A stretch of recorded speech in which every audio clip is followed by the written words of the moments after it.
Welcome to Plot 27. The story begins with a police officer named Ryan. After arresting a criminal, Ryan plans to confess his feelings to his partner, Stephanie. But the plan falls apart when the criminal escapes, and he manages to get away because Ryan is afraid of heights. Stephanie wonders why Ryan even became a cop. Ryan then explains that his father was a police officer who died in the line of duty. Wanting to make his father proud, Ryan decided to follow in his footsteps. Stephanie then pulls out her baton when she notices a rat biting Ryan's neck. Ryan and Stephanie return to the station, but the chief orders them to join a major operation, capturing a drug dealer named Lorat. At the port, Ryan's grandmother calls, saying she's prepared dinner. Ryan tells her he's on a big, top-secret operation and that he always carries his father's badge for good luck.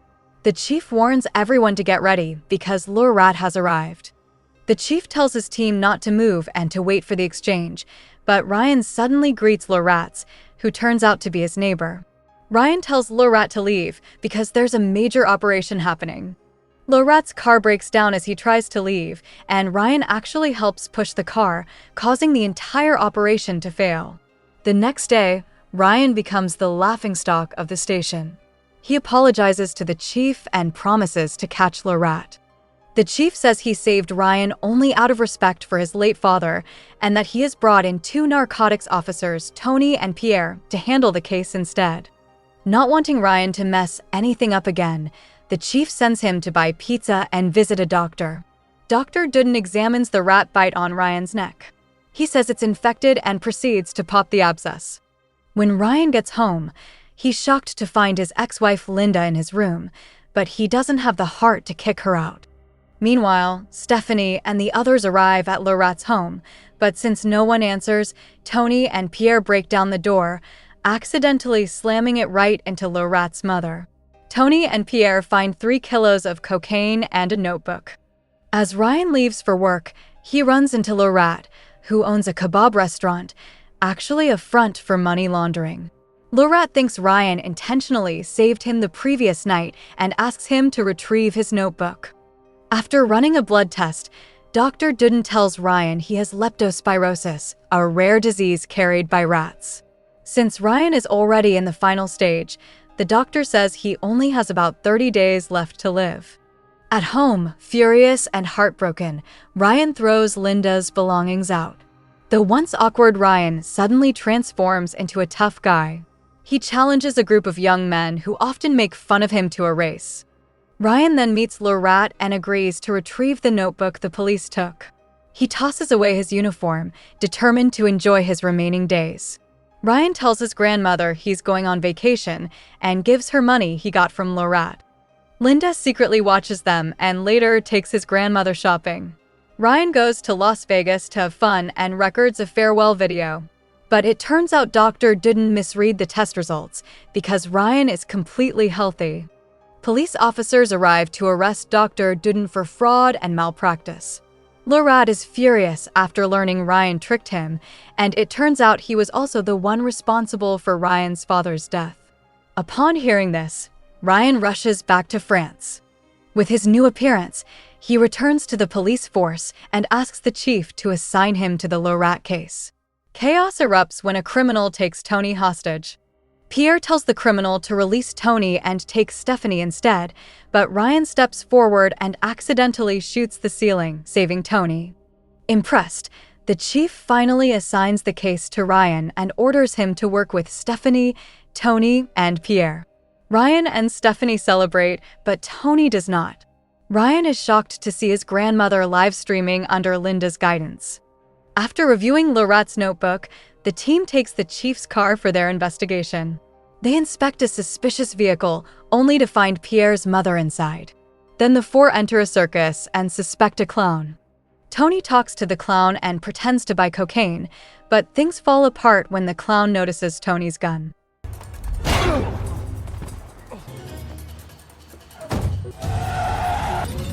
T'es sûr, Tony, hein?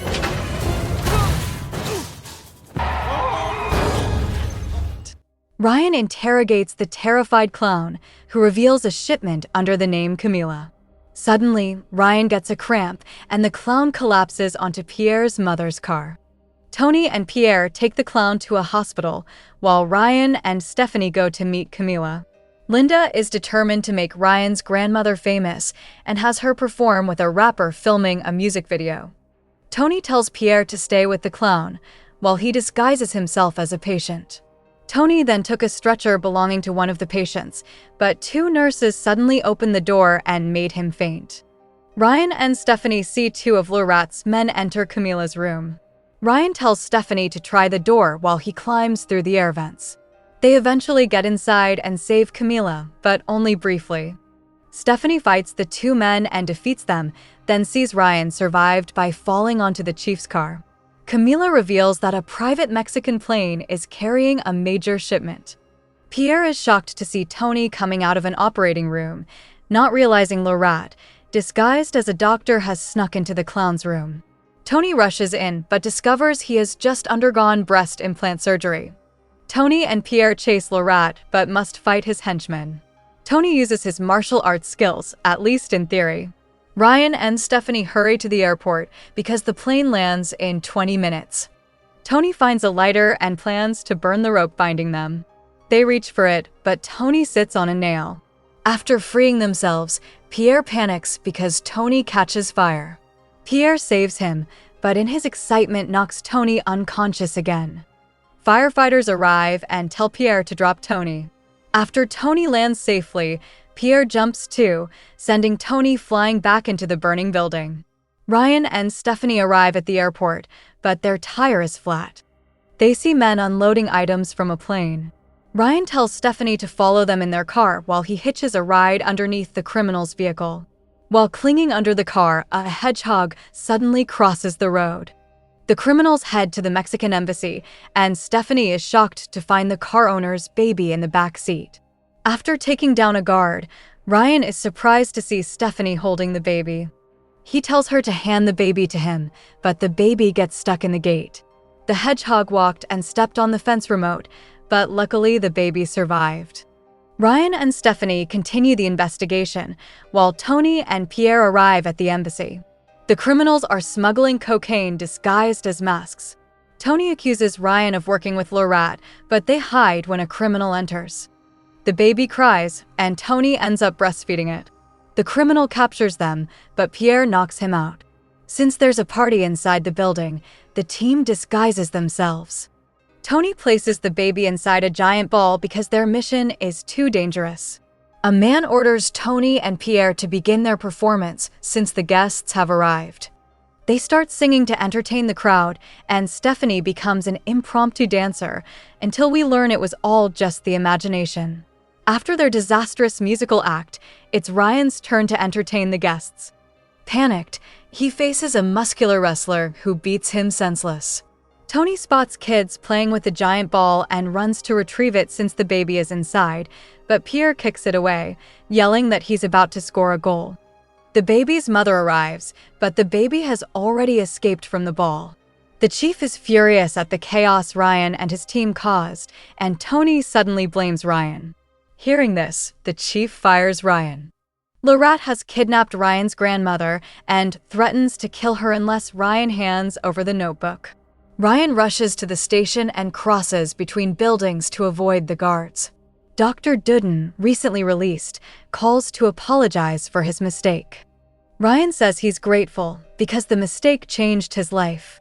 Ryan crosses between buildings on a rope, but a pigeon lands on it and throws him off balance. After a difficult struggle, he reaches the other building and enters through the air duct. He sees Stephanie interrogating a criminal they had captured before.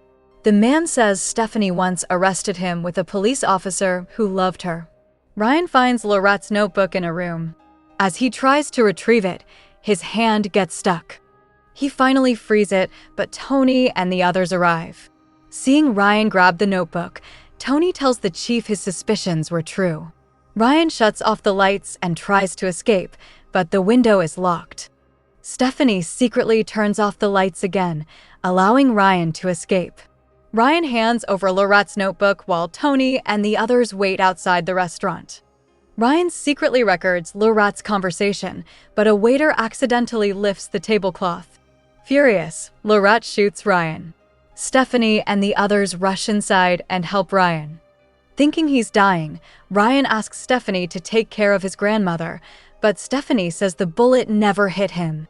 After counting Laurent's shots, Tony stands up, claiming Laurent is out of bullets, but he's wrong because Laurent has a second gun. Laurent drags Ryan's grandmother, who is live streaming. Seeing her in danger, Ryan rushes out and shoots a ceiling fan, but it falls on his grandmother instead. Ryan chases Laurent as he flees on a motorcycle, and after a wild chase, Ryan finally captures him. Ryan confesses his feelings to Stephanie, and the team receives medals for capturing the drug lord. The chief promotes Stephanie to chief inspector and says the governor recorded a congratulatory message, but Magali plays the wrong card and shows Ryan's farewell video instead. In the video, the frustrated Ryan, who thought he only had 1 month to live, mocks Tony, Pierre, and the chief. At the end, he confesses he loves Stephanie. After watching it, Stephanie says she loves Ryan too, only to be shocked when the video continues and shows Ryan partying with girls because he forgot to turn off the camera, and the movie ends. Thank you for watching, and don't forget to subscribe for more movie storyline.